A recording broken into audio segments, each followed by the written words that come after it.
कार्यकर्ता और GM sir, thank you very much for giving me this opportunity to be here amidst you and we talking about heart ailments, मतलब heart की सब समस्याएं, परेशानियां और कैसे उसको समझना कि कब हार्ट की रियल प्रॉब्लम हो रही है, that is the most important.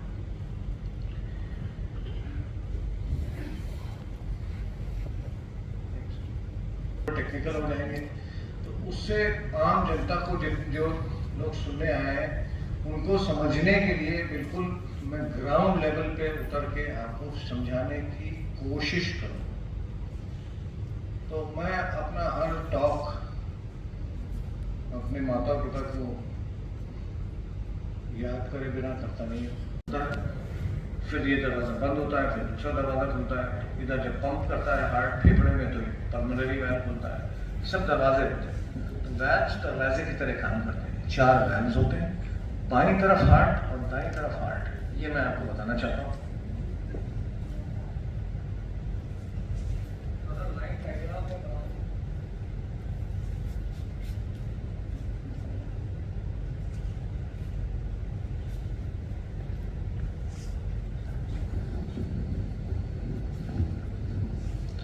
अगर लाइन डायग्राम में हार्ट बनाओ तो हार्ट में 4 खाने होते हैं, right atrium, right ventricle, left atrium, left ventricle.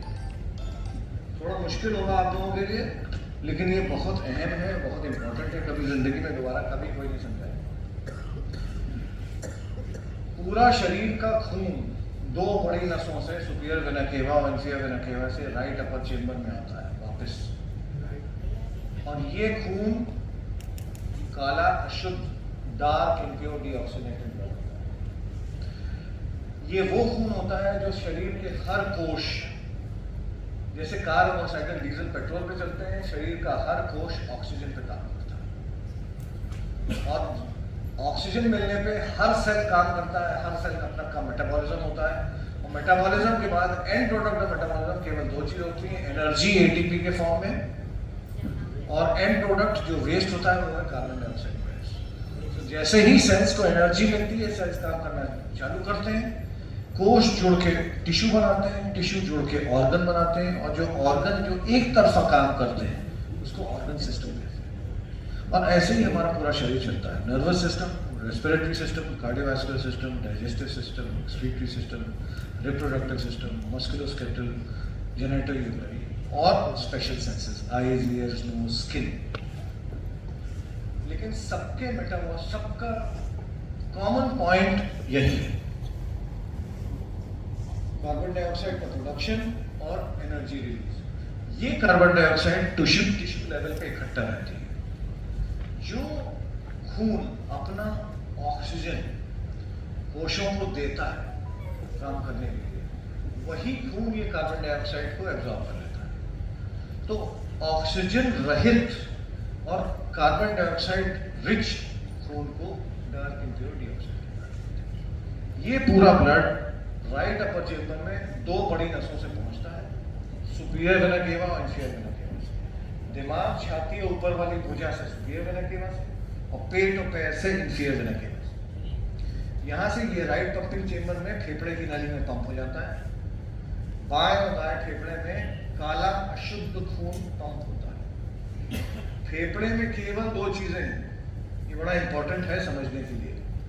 फेफड़े में खून की धमनियां हैं जिसमें काला अशुद्ध खून भरा है, कालिकपन है कार्बन डाइऑक्साइड गैस, ये डिफ्यूज करके हवा की स्पेसेस में आ जाती है, जो कि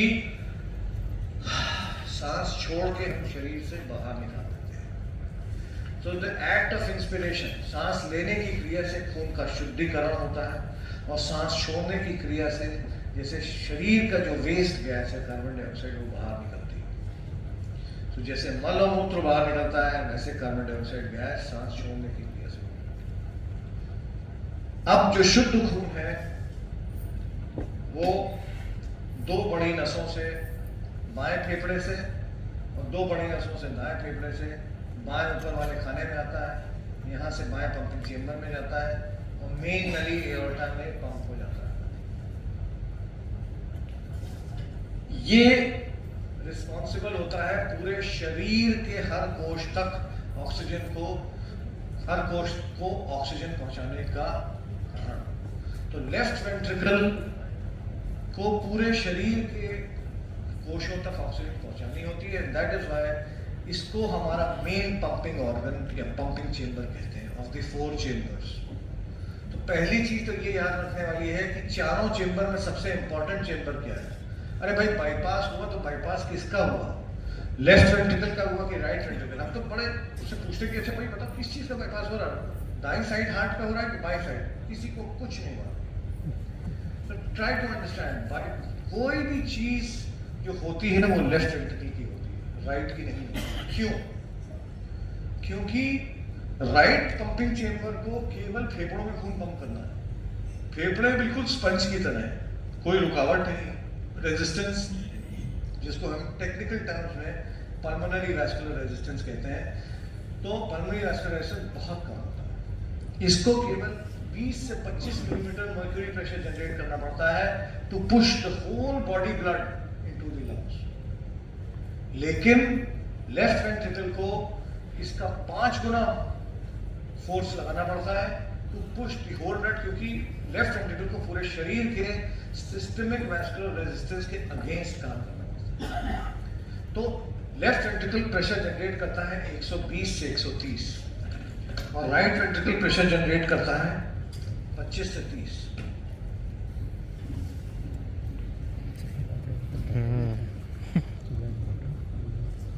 तो पूरा खेल है लेफ्ट वेंट्रिकल का। अब लेफ्ट वेंट्रिकल मेन वाली नली एओर्टा में खून पंप कर रहा है और ये वाल्व।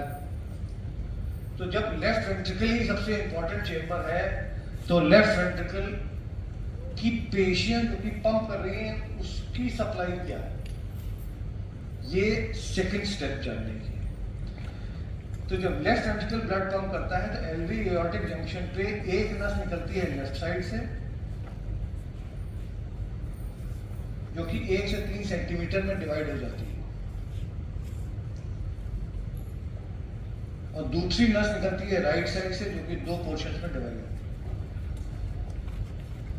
इसको लेफ्ट मेन कॉर्नरी आर्टरी कहते हैं और इसको राइट कॉर्नरी आर्टरी कहते हैं।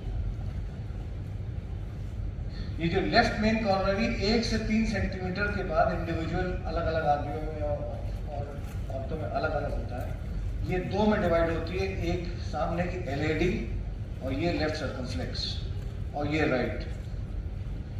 ये चीज बड़ी इंपॉर्टेंट है समझना, क्योंकि जब तक आपको ये मालूम नहीं होगा तो आपको ये नहीं समझ में आएगा कि जो आपका इलाज हो रहा है वो सही डायरेक्शन में जा रहा है कि गलत डायरेक्शन में जा रहा है। और जो मैं आपको बताने जा रहा हूँ I am going to tell you, जो कि अमेरिकन कार्डियोलॉजी ऑफ गाइडलाइंस में प्रिस्क्राइब है। इन 3 नसों में अगर जब तक इसमें खून का प्रवाह बढ़िया है तो कोई इशू किसी को नहीं है, लेकिन अगर इसमें ब्लॉकेजेस चालू हो गए तो खून का प्रवाह कम हो जाएगा, तो सप्लाई डिमांड मिसमैच चालू हो जाएगा। जब सप्लाई डिमांड मिसमैच होता है तो पेशियों को ऑक्सीजन कम मिलेगी। तो जब muscles will not get enough oxygen तो पेशियां उस ऑक्सीजन को चिल्लाने के फॉर्म में या रोने के फॉर्म में मैनिफेस्ट करती है और इस चिल्लाने के फॉर्म को ही हम एंजाइना कहते हैं। तो ये एंजाइना वर्ड है, ये बेसिकली जब आपकी हार्ट की नसों में ब्लॉकेज की वजह से आपकी पेशियों, हार्ट की पेशियों को कम ऑक्सीजन मिल रही है क्योंकि खून का प्रवाह कम हो गया, that is called as angina. ये अलग अलग तरह से मैनिफेस्ट हो सकता है। क्या? भारीपन, chest pain, pain radiating to the arms, pain radiating to the jaw, back pain. और ये ऐसा पेन होता है जो कि पहले कभी हुआ नहीं है। तो ये छोटे मोटे पेन और इधर आज हो गया मुझे, ये हार्ट के पेन नहीं होते।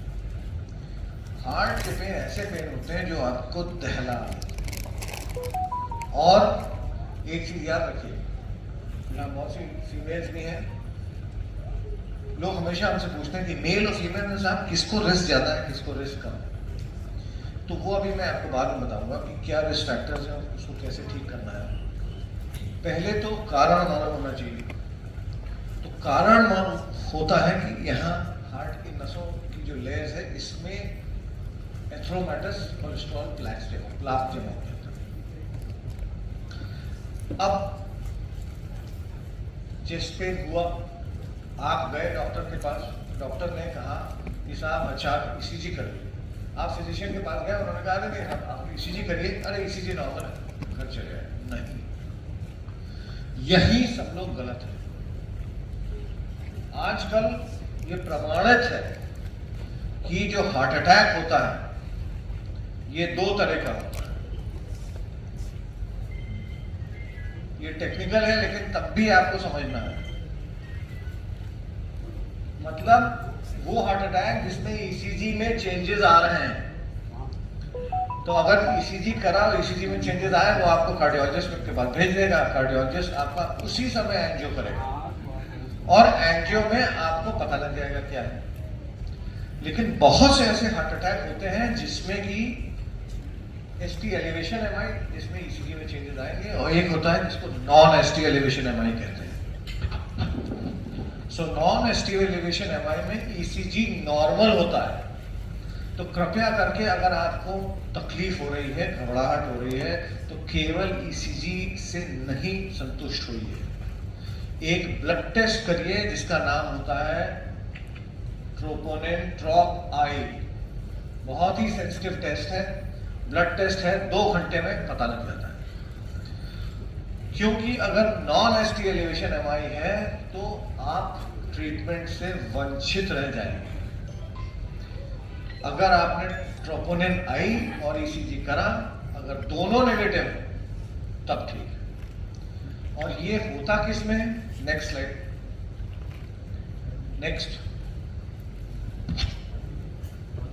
Next please. बस होता है इस सिचुएशन में, जब ये तीनों नसों में यहां से डाई डाली जाती है। तो ये सिचुएशन है जहां राइट कॉर्नरी आर्टरी, ये वाली राइट कॉर्नरी आर्टरी है जिसको कि कंप्लीटली बंद हो गई। उसमें वो कैथ लैब गए, हम लोग गाइड वायर डाला, उसको बलून से खुलाया और उसमें स्टेंट डाल दिया जिसको छल्ला कहते हैं, और उसके बाद वो चेक एंजियोग्राम होता है। तो जब भी राइट साइड की आर्टरी केवल बंद होती है तो उसका प्रेजेंटेशन जो होता है वो हार्ट पेन नहीं होता है। क्यों? क्योंकि ये जो राइट कॉर्नरी आर्टरी है ये 20% हार्ट शरीर में ऐसा रहता है, इसकी सामने और साइड की सरफेस होती है। सो एलएडी सबसे इंपॉर्टेंट आर्टरी होती है, ये वाली। इसको विडोअर्स आर्टरी कहते हैं क्योंकि ये 60% पेशी सप्लाई करती है सामने और साइड, पीछे की 20% सप्लाई करती है सर्कमफ्लेक्स, और नीचे की 20% पेशियों को खून सप्लाई करती है राइट। क्योंकि ये डायफ्राम पे रहता है तो इसका रेफर्ड पेन स्टमक में जाता है, पेट में, और इसीलिए एसिडिटी लाइक सिम्टम्स होते हैं। बिलीव नहीं करेंगे, हर हफ्ते में कम से कम अगर 2 या 3 पेशेंट ऐसे देखता हूँ जो कि एसिडिटी में इनो सॉल्ट ही खाते रह गए, और वो उसके बाद आते हैं, उनका राइट नस पूरी बंद होती, पूरी पेशेंट डैमेज हो चुकी है। तो एसिडिटी लाइक सिम्टम्स को कभी इग्नोर नहीं करिए, because they may be a evolving heart attack which you are missing out. ये हमेशा ध्यान रखिए। अब होता है टाइम फैक्टर। तो पहली चीज तो नीचे से ऊपर चलते हैं। मान लीजिए एक ही नस इन्वॉल्व है, तो गाइडलाइंस ये कहती है अगर एक नस इन्वॉल्व है या 2 नस इन्वॉल्व है और छोटे सेगमेंट में ब्लॉक है तो फट से ये गाइड वायर से पास करते हैं वायर, उसमें बलून से डायलेट करते हैं और एक छल्ला डाल देते हैं, तो खून का प्रवाह फिर से एस्टैब्लिश हो जाता है, जैसे आप लास्ट वाली स्लाइड में देख रहे हैं। So this is called as angioplasty and stent. अगर ये इमीडिएटली सिम्टम्स के लिए की जा रही है जबकि हार्ट अटैक स्टार्ट हुआ तो इसको primary angioplasty and stent. Now primary angioplasty and stent ideally should be done within 90 minutes to 120 minutes, मतलब 2 घंटे के अंदर, 2 से 3 घंटे के अंदर आपने करी तो कोई मसल डैमेज नहीं होगा, मतलब ये जो हार्ट की कॉन्ट्रैक्टिलिटी है इसमें कोई इफेक्ट नहीं है। लेकिन अनफॉर्चुनेटली ये टर्शरी केयर सेंटर्स में होती है। लेकिन क्या पूरा प्रदेश, मैं तो जब लखनऊ छोड़ के गया था ऐसा थोड़ी था, पूरा प्रदेश ही कनेक्ट हो गया है 2 घंटे में। आज इनसे पूछिए, मैं इनसे बोल रहा था भैया कितने बजे चलना है, क्योंकि I was doing bypass surgery. जब मैंने बाईपास खत्म किया फटाफट 3 साढ़े 3 बजे चले हम लोग वहाँ से, अभी मैं टॉक दे रहा हूँ। So what I want to tell you is कि नथिंग इज इम्पॉसिबल। 3 से 4 घंटे का में आप एक सेंटर से दूसरे टर्शरी केयर हॉस्पिटल पहुंच सकते हैं। क्या इंपॉर्टेंट है? मसल बचानी है, क्योंकि मसल तब बचेगी कब? जब इसको D2B कहते हैं, मतलब डोर, मतलब आपके घर का द्वार से लेके बलून, मतलब ये जो बलून सिर्फ आपकी नस को खोला गया है, door to balloon time is less than 2 to 3 hours. ये चीज बहुत इंपॉर्टेंट। तो पहला अपने सिम्टम समझना, दूसरा उस पर एक्ट करना, और तीसरा और इम्पॉर्टेंट है कि साहब अगर एक नस छोटे सेगमेंट में ब्लॉक्ड है या 2 नस छोटे सेगमेंट में ब्लॉक्ड है तो उसके लिए गाइडलाइंस कहती है एंजियोप्लास्टी और स्टेंट ही। लेकिन अगर तीनों नसें ब्लॉक होंगी, तो तीनों नसें अगर ब्लॉक होती हैं तो एंजियोप्लास्टी, तो जो बेस्ट ऑप्शन है, एक टिश्यू मिलेगा, टिश्यू, एक टिश्यू दे दीजिए, टिश्यू।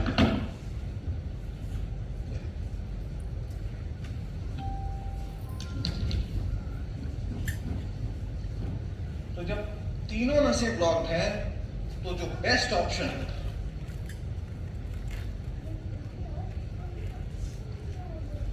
वो ऑफर किया जाता है। बेस्ट ऑप्शन का मतलब, उसका नाम सुनते ही लोगों की हवाइयां हो जाती हैं, लोगों को लगता है जैसे ना आसमान टूट गया है। उसको हम कहते हैं बाईपास। एक नस ये है, एक ये पीछे वाली नस है जिसकी कि ये ब्रांचेस होती हैं, और एक नस ये है। तो जब ये तीनों ब्लॉक हो गई तो हम इन ब्लॉक्स को छूते भी नहीं, we don't even touch them, we just create artificial channels, जो कि पेशेंट की खुद की अपनी ओन आर्टरीज एंड वेन्स होती हैं। तो अब जो ब्लड पंप होगा यहां से जाएगा मेन एओर्टा में और इन नसों के थ्रू पेशियों में पहुंचेगा। मोमेंट ब्लड पेशियों में पहुंचने लगता है, सब प्रॉब्लम खत्म हो जाती है। इसको कॉर्नरी आर्टरी बाईपास सर्जरी कहते हैं, CABG। इसका क्या उद्देश्य है? इसका उद्देश्य 3 मेन उद्देश्य है। पहला, it prevents sudden cardiac death, आकस्मिक मृत्यु बचाता है। दूसरा, जो एंजाइना के सिम्टम्स हैं, जो पेशियों को खून नहीं मिल रहा है, इसको करने के बाद इतना खून जाने लगता है कि angina symptoms completely disappear. Bypass surgery कोई 1-2 साल का खेल नहीं। बाईपास सर्जरी का मतलब होता है 20-25 साल तक आपकी प्रॉब्लम का कंप्लीट सॉल्यूशन, निवारण। और तीसरा होता है, जब ये पेशियों में ब्लॉकेजेस होते हैं वेसल्स में, तो धीरे धीरे मसल्स को ब्लड नहीं मिलेगा। जब ब्लड नहीं मिलेगा तो मसल्स धीरे धीरे धीरे धीरे मरने लगती हैं